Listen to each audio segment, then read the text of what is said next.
સાંસદ જ્ઞાનીબેન ઠાકોરે અલ્પેશ ઠાકોર અને કોંગ્રેસમાંથી પક્ષ પલટો કરનાર સામે નામ લીધા વિના સાધ્યું નિશાન। સાંસદ જ્ઞાનીબેન ઠાકોરે નામ લીધા વિના અલ્પેશ ઠાકોર અને કોંગ્રેસમાંથી પક્ષ પલટો કરનાર પર સાધ્યું નિશાન। મારો સમાજ અને હું જેના માટે હોમાઈ ગઈ, કોંગ્રેસ જેના માટે હોમાઈ, એમણે પારકાસ્ટની હદ વટાવી, તમે વટ રાખ્યો છે, હવે એમણે થતું હશે આવું ન કર્યું હોત તો સારું હતું। પક્ષ પલટી કરીને ગયા એમણે બનાસકાંઠાએ નહીં નથી ફાવવા દીધા। થરાદ ખાતે યોજાયેલ આભાર વિધિ કાર્યક્રમમાં જ્ઞાનીબેન ઠાકોરે અલ્પેશ ઠાકોર અને પક્ષ પલટો કરનાર લોકો પર સાધ્યું નિશાન। બ્યુરો રિપોર્ટ ભરત હક્કડી, બનાસકાંઠા।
चूंटणी लड़ती थी, राजीनामा पड़ता था, ना बधा तायफा थता था, पानी थी सोटी बळ करता था।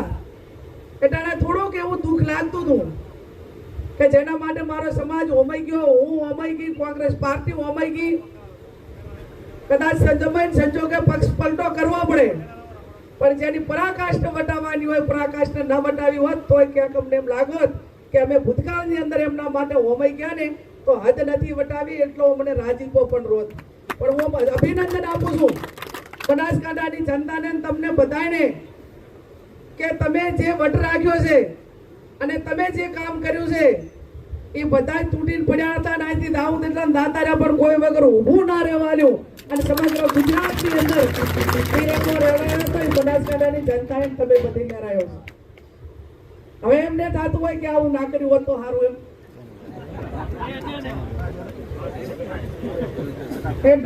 હરાઈ જ નાખો, હું લડું છું એમ કે મારી આબરૂ થાય છે। અરે આપણા મતદારો આગેવાનો એમ કે તમારી છે 52 ગેંદની ધધા, તમે લડતા તાર તો આલ્યા ને હવે લડશો તારે આપશો। આ લડે એને બનાસકાંઠા તો કઈ લેવા દેવા નથી।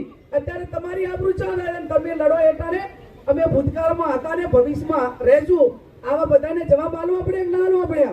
અને આ તો કે અમારી આબરૂ થાય છે, પણ ચાલે ચૂંટણી રેખાબેન લડે, અહીં આપણે ત્યાં પાટણમાંથી આવીને લડે, અને આપણે બનાસકાંઠા વાળા કે અમારી આબરૂ થાય છે, પણ તમારે ચાથી થાય આબરૂ? એમ તમારે શું સંબંધ છે, શું આબરૂ થાય છે? મેં કીધું એ પ્રમાણે સ્વાર્થને કશું દેખાય નહીં। એમ આપણા જેટલા પણ ગુજરાતની અંદર કોંગ્રેસના આગેવાનો ગયા એ બધા જ્યાં ગયા ત્યાં ક્યાંક થોડા ઘણા પ્રમાણમાં ક્યાંક ફાવટ પડ્યો હશે, પણ એ પૈકીનો ફાવટ બનાસકાંઠાની જનતાએ નથી પડવા દીધો। બનાસકાંઠાની જનતાનો કોંગ્રેસ પાર્ટી અને અમે બધા ખૂબ ખૂબ હૃદયપૂર્વક આભાર માનીએ। આખી ચૂંટણી પત્યા પછી